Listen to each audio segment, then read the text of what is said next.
Bonsoir à tous, c'est un plaisir pour moi de vous retrouver pour notre émission politique. Nous reprenons le cours de nos émissions politiques, donc avec des horaires qui ont été revus. Donc, l'émission politique, ce sera de 20h à 20h30 du lundi au vendredi. Ce soir, sur le plateau, nous avons bien sûr un homme politique. Alors, c'est vrai que après ce second tour des élections municipales et communautaires, j'ai voulu mettre en plateau les nouveaux maires, mais surtout ceux qui sont élus en tant que maire pour la première fois. Et nous partons du côté de la commune de Vieux-Habitants avec Jules Otto. Jules Otto qui a été élu le 28 juin, et j'aimerais faire un petit retour sur les résultats. Donc, au premier tour, Jules Otto avait eu 1867 voix, Aramis Sarbo 1597 voix, et avec un taux de participation de 59,99% et un taux d'abstention de 40%. Au niveau du second tour, Jules Otto a été élu avec 2720 voix. Il a augmenté son potentiel, en tout cas ses voix. Et Aramis Sarbo, 2256 voix, pour un taux de participation de 71,54%. Donc, plus d'Abyssois sont allés aux urnes. Et Jules Otto est sorti donc vainqueur de cette élection. Et je rappelle que Aramis Sarbo était le maire sortant au niveau de cette commune. Jules Otto, merci d'être avec nous et bonsoir. Bonsoir. Avec nous, nous ferons un petit tour de cette élection. C'est vrai que nous n'irons pas vraiment au fond des choses puisque votre investiture n'a pas encore été faite.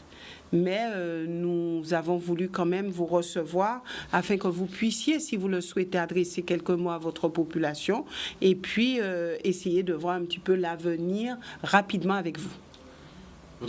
Donc bonsoir à tout le monde. Je voudrais profiter de l'antenne de Canal 10 pour dire merci à la population des habitants, merci à l'ensemble des électeurs qui se sont déplacés et qui m'ont placé en tête au deuxième tour, très largement. Près de 55% pour les habitants, nous, et Jules Otto. Voilà, donc c'est une belle démocratie, une belle vitalité démocratique avec un taux de participation de près de 72%. Ça montre bien qu'il y a eu un vrai débat, il y a une vraie passion pour cette campagne-là. Donc une campagne dure, mais passionnante. Et avec mes colistiers, on a tenu bon, on a une belle adversité, mais bon, on a tenu bon. Et puis, les Abyssois ont adhéré à notre projet. Je l'avais compris dès le premier tour, mais le deuxième tour a confirmé cette adhésion et cette belle envie de changement qu'il y avait à Vieux-Habitants. En tout cas, merci. Et puis, voilà, du fond du cœur, très sincèrement, je vous remercie pour cette confiance. Est-ce qu'on peut dire que ça a été une campagne très dure, une campagne où vous avez été mise à dure épreuve? Je me suis préparé pour la campagne et ça fait un bout de temps que je sentais qu'il y avait ce vent de changement qui s'installait à Vieux-Habitants parce que les réunions de quartier que je faisais. Donc, puis après, je savais que ça allait être une campagne difficile, une adversité, et puis on aurait pu s'éviter quelques propos. Mais bon, c'est une campagne, et la campagne est terminée, on passe à autre chose, on passe à l'apaisement, à l'unité, à la construction et puis au travail. Bon, la campagne a eu lieu. La campagne est terminée, on passe à autre chose, on passe maintenant à s'adresser à la population et je sais que la tâche va être difficile. Je mesure l'expérience qui est portée à moi, mais je mesure aussi la tâche avec mes colistiers le travail qu'on aura donc à réaliser pour Vieux-Habitants et à construire et à mettre Vieux-Habitants sur la route du progrès et du renouveau. Alors, mettre Vieux-Habitants sur la route du progrès et du renouveau, cela passe aussi par, je vais dire, une vision globale du territoire, puisque vous êtes en agglo, en communauté d'agglo.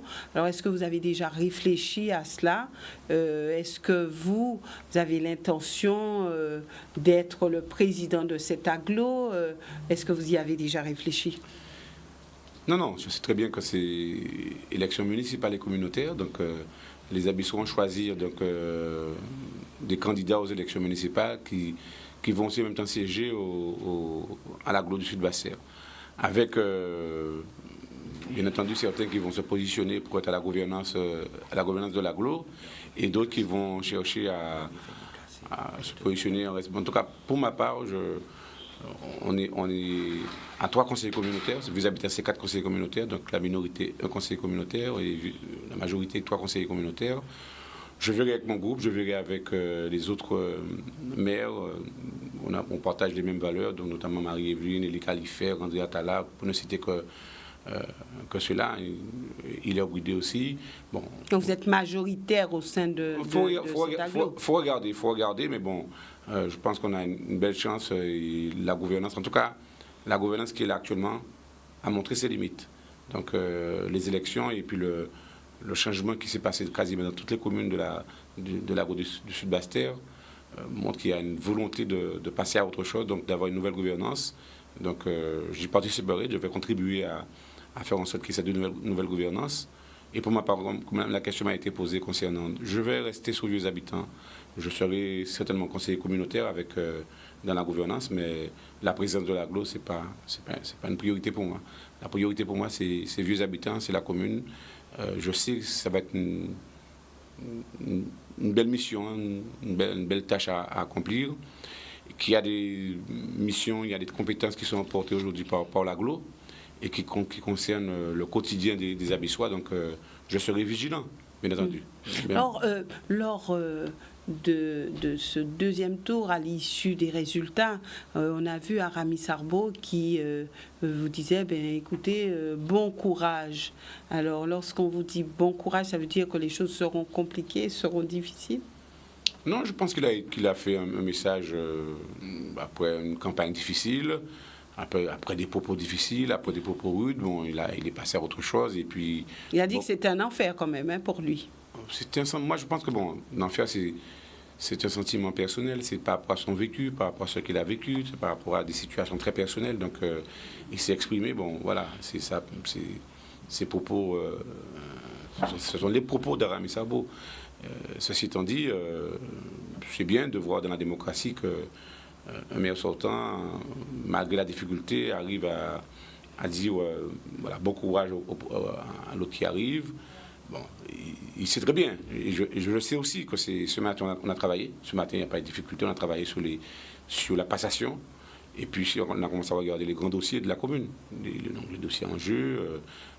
Donc on a commencé à regarder, et puis après, avec mon équipe, on a quelques priorités aussi, notamment, je l'avais dit, hein, j'ai fait une réunion d'ailleurs hier après-midi avec les directeurs des écoles primaires, et puis avec une association qui travaille en partenariat avec l'Éducation nationale sur le territoire de Vieux Habitants, sur la question des vacances apprenantes. Donc c'est une priorité, ça commence lundi matin.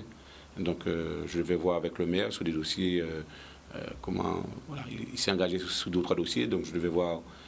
Et comme nous, au niveau des habitants, l'éducation est une priorité, et compte tenu de la situation des enfants pendant le Covid, qu'on trouve des directeurs d'école primaire et des enseignants qui veulent mettre en place un dispositif pour nos enfants, je ne pouvais que dire oui. Donc j'ai participé, même pas encore au maire, mais moi j'ai participé à la réunion avec le DGS pour travailler déjà sur les vacances apprenantes, et je sais déjà qu'il y a un gros dossier pour la rentrée.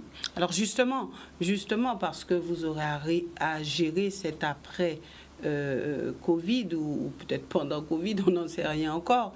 Est-ce que vous vous sentez suffisamment d'attaque pour prendre à bras le corps ce dossier, puisqu'on sait que les maires étaient un petit peu frileux par rapport à la sécurité des enfants, etc. Donc, est-ce que vous êtes bien sur votre fauteuil de maire? Est-ce que vous serez bien sur votre fauteuil de maire pour gérer tout cela? Pour la question de l'éducation, c'est un travail qui se fait en partenariat avec l'Éducation nationale, avec le corps enseignant, avec les agents territoriaux, et puis avec aussi les parents d'élèves. En tout cas, moi, ce que je peux vous dire, témoigner, le lundi dernier, quand il y a eu la rentrée, en tant que candidat, j'ai fait le tour des écoles, j'ai vu des enseignants, j'ai vu des enfants qui étaient contents de retourner, et j'ai vu des enseignants qui étaient contents de retrouver les enfants. Après, bien entendu, il faut tout mettre en place pour respecter le protocole sanitaire. La situation actuelle, si on reste en septembre dans cette situation-là, je pense que les choses sont maîtrisables. Après, il faut rester vigilant, il faut rester attentif sur comment évolue, comment circule le virus. Est-ce qu'au mois de septembre, on sera dans la même situation? Est-ce que ça va s'améliorer? Moi, je suis optimiste. Je pense que ça va s'améliorer et que si on reste dans la situation actuelle, la situation est maîtrisable. Je pense que moi, j'ai vu des enseignants, j'ai vu les directeurs des écoles primaires des consciencieux, impliqués, qui étaient contents d'être là, et les enfants qui étaient là étaient contents. Et quasiment dans toutes les écoles primaires, on était autour de 50 à 55% des effectifs. Donc, c'est bon signe, pour septembre. Votre regard concernant le personnel communal, parce que ça aussi, il va falloir gérer les hommes. Est-ce que là aussi, vous aurez un personnel communal apaisé, un personnel communal que vous connaissez bien et qui serait d'avis pour continuer à travailler avec vous? Non, je veux rassurer le personnel communal sur...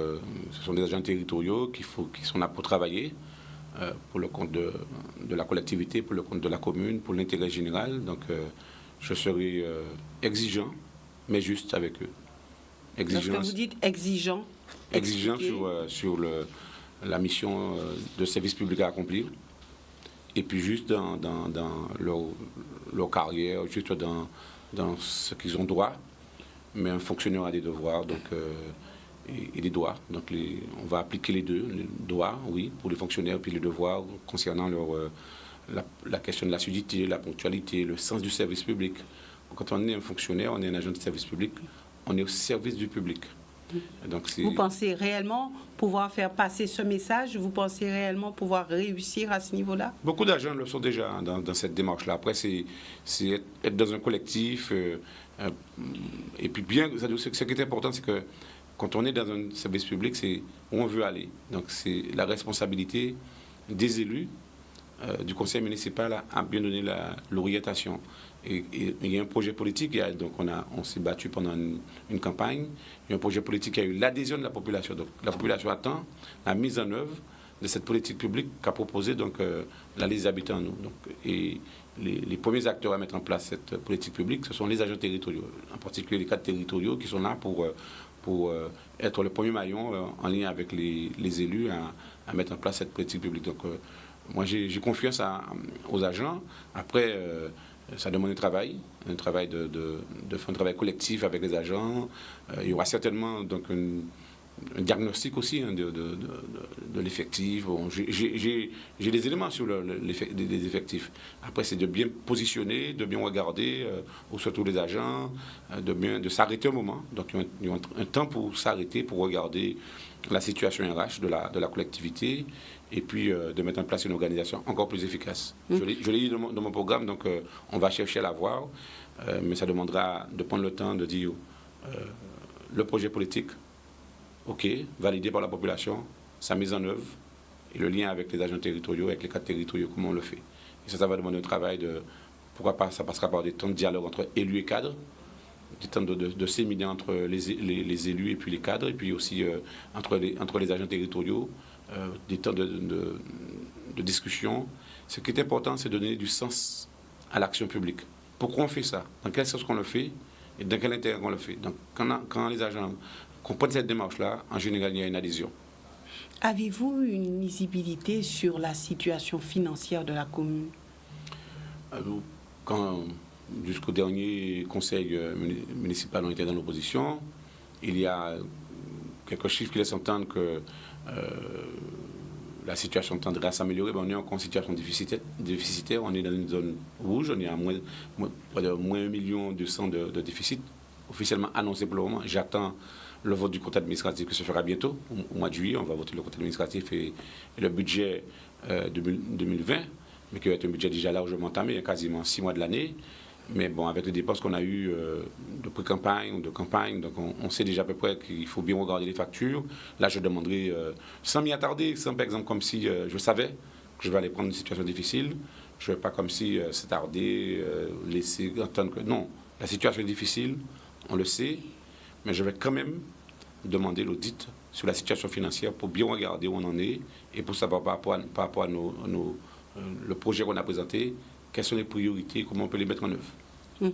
Alors, comment pensez-vous garder le lien avec votre population, puisque ce qu'on reproche souvent aux élus, c'est de ne pas garder le contact avec la population et puis à l'aube d'une élection, de venir et de dire voilà, j'ai rencontré telle difficulté et ça n'a pas fonctionné. Alors, quelle est votre conception de la chose puisque vous êtes un nouveau maire? C'est la première fois que vous êtes élu maire d'une commune. Est-ce que vous avez l'intention d'avoir d'autres pratiques? Est-ce que vous avez l'intention d'avoir un autre fonctionnement que celui qui a été jadis? Bon, dans la manière d'élaborer, la manière de travailler pour élaborer le programme, on était dans une démarche, d'ailleurs le projet s'appelle projet de développement participatif. Alors, quand on dit participatif, ça veut tout dire, et si ce n'est pas précisé, après c'est comment on le décline, c'est comment on le fait vivre, cette démarche participative.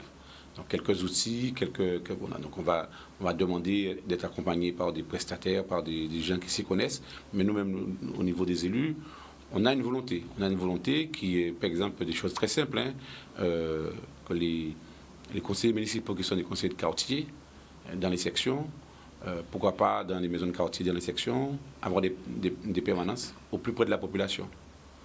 Que les remontées dans les quartiers puissent se faire rapidement. Je prends un exemple service technique, mettant de plus en plus on appelle avec une application.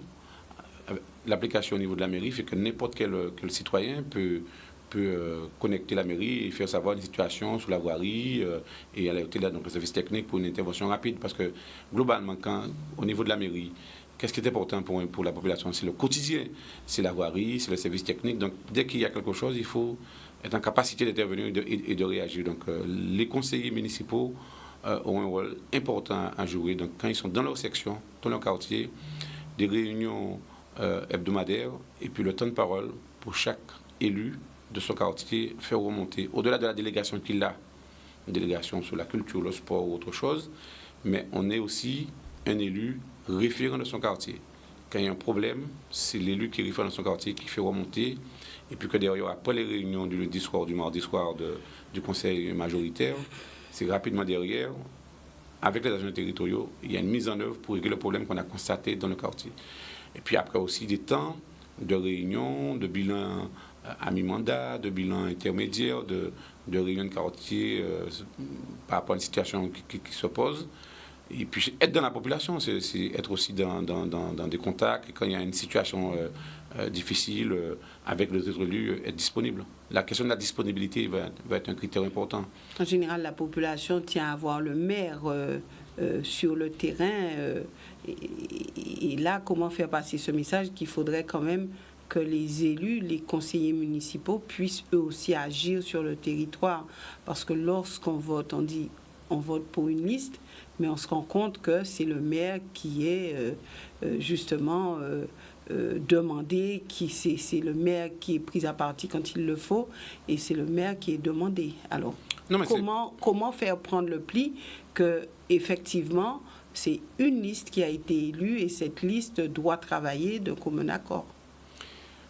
Moi, le message qu'on a fait passer pendant la campagne, c'est un collectif. J'ai cette impression, et j'y crois que la population a compris. Bien entendu, mais il y a je ne veux pas fuir ma responsabilité de maire. Le maire, et c'est vrai qu'il y a un contact, qu'il y a une relation particulière, que je le ressentis aussi des fois. Mes collègues allaient voir la population. Certaines personnes disent on veut voir Jules, on veut voir le maire, on veut voir le candidat. Donc je sais que demain matin, ça va être ça. Donc, mais en même temps, il faut bien montrer qu'on donne délégation à ces conseillers municipaux, ces adjoints. Il faut, premièrement, devant la population, ou bien quand il y a une situation, problème, que c'est l'adjoint qui a la capacité de le régler, le légitimer dans sa fonction.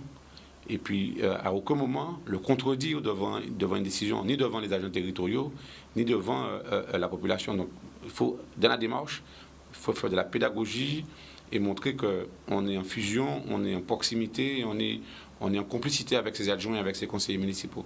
Ça va être... faut être vigilant. Il faut être vigilant là-dessus parce qu'on est en relations humaines. Donc, ça va être une vigilance à avoir en permanence. Mais je pense que le rôle du maire, c'est de donner confiance à ses adjoints, de piloter. Un maire, c'est aussi un manager, hein, donc il est l'employeur de la commune au niveau des agents, mais il a aussi à manager pendant 6 ans ses colistiers. Et manager n'est pas toujours très simple, mais il faut être manager, il faut piloter, il faut coordonner, il faut donner envie à ses colistiers. Donc je vais être dans cette démarche-là et leur donner confiance, mais surtout aussi les crédibiliser, les légitimiser dans leurs fonctions vis-à-vis des agents territoriaux, mais vis-à-vis du public aussi. C'est avec la population demande, la population est en demande, quelquefois en souffrance. Alors, est-ce que vous avez l'intention de dire un maximum oui à ce qui vous sera demandé, ou est-ce que vous aurez, on va dire, le courage aussi quand il faut de dire non? Je pense que c'est ça qu'on a dénoncé. On a dénoncé cette politique de clientélisme. Voilà. Au risque de devenir impopulaire. Non, mais je pense qu'avec de la pédagogie, ça dépend de quelle démarche qu'on met en place. Moi, je me donnerai le temps. Il y a le quotidien, quand on arrive à régler, la rentrée, l'éducation. Donc, ça va être, il faut régler ces problèmes-là, il faut l'aborder rapidement et puis trouver des solutions. Et puis, se donner le temps de l'observation, se donner le temps d'observer, de regarder, d'expérimenter et d'innover. Notamment la question des tiers-lieux, de trouver des endroits. Il y a les maisons de quartier, mais on peut rendre les maisons de quartier encore plus créatives avec la question du tiers-lieu, avec le numérique, et faire en sorte qu'on crée des espaces où les agents territoriaux, où la population, où les acteurs, les personnes ressources d'un territoire, par exemple, sous Val-de-Loge, j'ai ce projet-là, sur Marigot et sur Géry, d'avoir des espaces, on appelle les tiers-lieux, pour que les élus, les acteurs du territoire, voire les agents territoriaux puissent se retrouver pour co-construire ensemble des projets et puis trouver une autre manière d'écouter effectivement cette population et puis certains élus disent que dire non, c'est se mettre les gens à dos.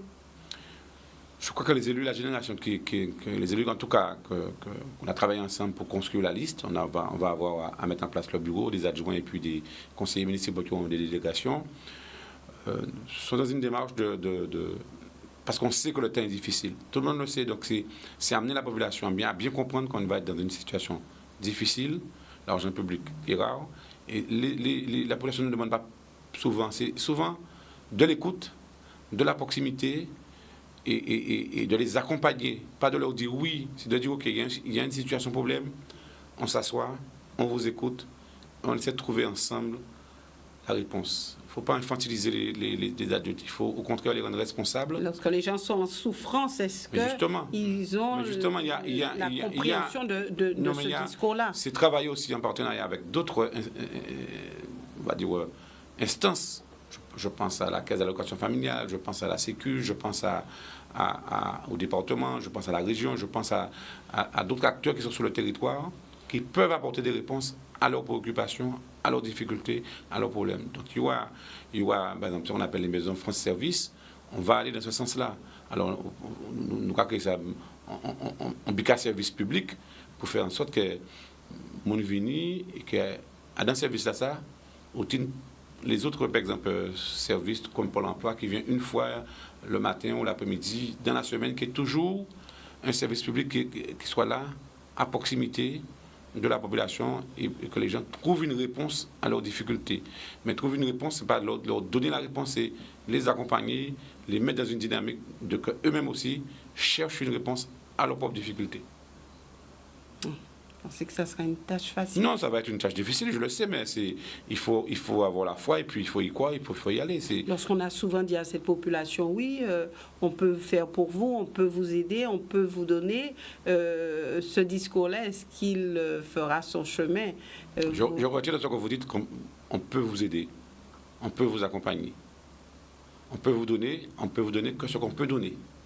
Ouais. Mais on peut vous accompagner, on peut vous aider, oui, c'est notre mission, je suis maire, donc on est là pour vous écouter, pour vous entendre, pour vous accompagner, pour vous mettre en lien, pour il y a une situation, par exemple, difficile, pour des allocataires, pour il y a une situation difficile pour des personnes qui sont dans des maisons, qui louent, voilà, comment les accompagner, comment les entendre, comment monter les dossiers avec eux, voilà, c'est des choses qu'on aura à faire, mais j'entends aussi beaucoup de jeunes, il y a de la souffrance, mais il y a aussi beaucoup de jeunes qui sont... Moi, j'ai croisé beaucoup de porteurs de projets, beaucoup d'artisans, beaucoup de commerçants qui ont besoin de travailler en collectif, qui ont besoin de se regrouper il y a des endroits pour pouvoir les mutualiser, les moyens, je pense qu'il y a des solutions. Après, c'est amener les gens à travailler ensemble. Mais il y a des gros potentiels sur le terrain. Moi, quand je passais voir des jeunes qui me donnent pas tout le temps un travail, hein. C'est porteur de projet, comment au niveau de la mairie, on crée un service, on crée une direction, il y a un agent qui est là, et puis des élus qui sont là aussi, pour justement ces porteurs de projet. Et comment on les accompagne, comment on les met en lien avec l'agglo, en lien avec la région, pour que leur projet puisse voir au jour et concrètement puisse se développer. Alors, est-ce que vous avez quelques craintes? Est-ce qu'on peut dire que vous êtes craintif, vous dites comment ça va se passer, ou est-ce que vous y allez sereinement? J'y vais avec la foi. J'y vais avec la foi, avec l'envie, la passion des habitants qui me portent. Après, j'ai des points de vigilance. La situation financière, j'attends pour connaître précisément la situation de la commune. Une petite appréhension. Petite appréhension par rapport à la situation financière. Sinon, je sais qu'ils ont un travail à faire avec les agents communaux. Mais je pense que voilà, leur transmettre cette envie de vieux habitants que nous, les coalitions portent, ils seront avec nous. Ça va être un challenge, mais un challenge qui me plaît de les embarquer avec nous de cette aventure qu'on a envie aux vieux habitants. Vous avez cette certitude de pouvoir convaincre le personnel, convaincre la population, convaincre vos adversaires. Vous êtes un rassembleur. C'est un challenge, mais bon, j'y vais dans cette démarche-là de rassembler et surtout d'apaiser et de montrer qu'on est dans un temps compliqué, difficile. La crise sanitaire a montré comment des fois c'est compliqué, comment l'être humain peut être vulnérable. Donc devant ces situations-là, donc c'est comment piloter, comment gérer les certitudes.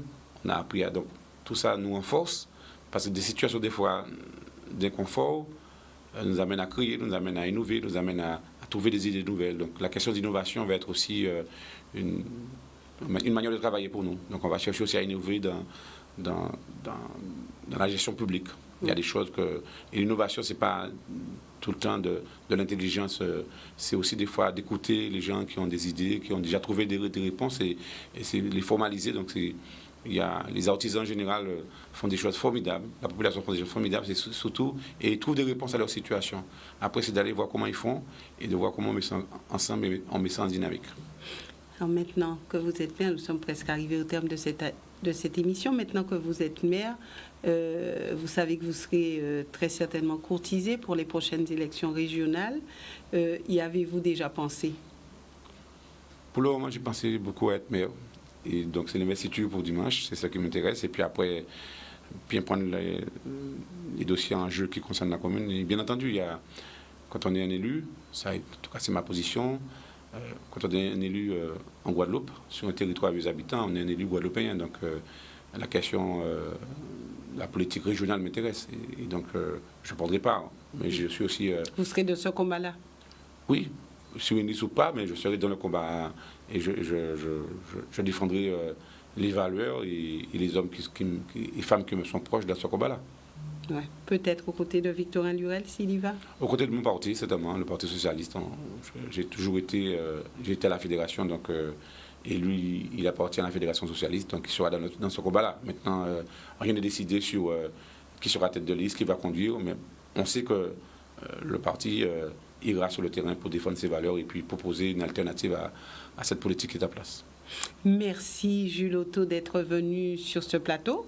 Nous aurons l'occasion de nous revoir pour vraiment une émission où vous aurez à parler à votre population et puis à nous dire aussi ce que vous avez concrètement l'intention de faire pour la commune de Vieux Habitants. Et puis il y aura l'investiture, comme vous l'avez dit, dimanche. Dimanche, oui. Voilà, donc merci de nous avoir suivis, chère population. Nous nous retrouvons d'ici demain avec un autre invité. Et surtout, restez à l'écoute de notre programme. Allez du côté de notre Facebook, puisqu'il y a des choses qui se passent sur le territoire du Gosier.